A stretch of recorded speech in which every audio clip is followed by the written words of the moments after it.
Manhattan prosecutor Dafna Yoran reduced a 25 to life murder charge to 10 years for Matthew Lee, who killed an elderly professor during a 2018 robbery, citing the defendant's traumatic past and advocating for restorative justice.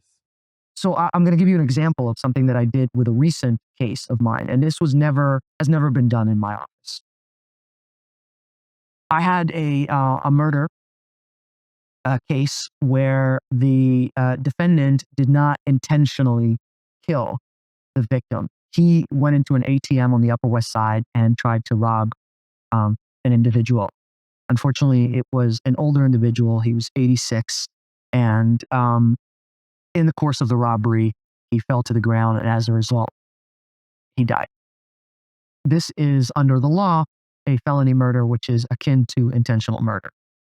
However, when I first got the case, I took the time to learn about the defendant, and it was a strong case. So it wasn't about a whodunit. I knew immediately who did it. I could prove it. I could take it to trial that day and win it.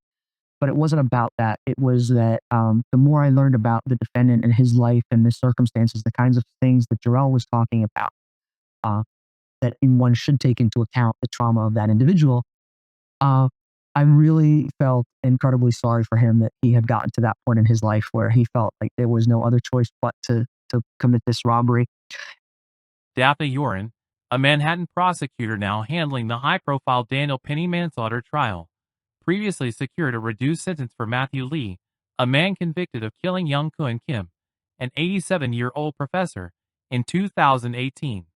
Lee, initially facing a life sentence, pleaded guilty to manslaughter after participating in a restorative justice program. Lee attacked Kim from behind during a robbery near an Upper West Side ATM. The struggle caused Kim to fall and fatally hit his head. Yoran negotiated the sentence reduction based on Lee's personal history of trauma, making this the first homicide case to involve Manhattan DA Cy Vance Jr.'s Restorative Justice Initiative. As part of the program, Lee met the victim's son in a mediated session before his 2019 sentencing. Despite objections from critics, Yoran described her decision as influenced by compassion and a belief in rehabilitation. The defendant's actions stemmed from desperation, she said, emphasizing the importance of considering the defendant's background. Yoran is now leading the prosecution against Daniel Penny, a Marine veteran charged with manslaughter for the May 2023 subway chokehold death of Jordan Neely. During the trial, Yoran argued Penny acted recklessly, maintaining a chokehold on Neely long after the threat had subsided. Penny's attorneys argue his actions were justified to protect subway passengers from Neely, described as erratic and menacing.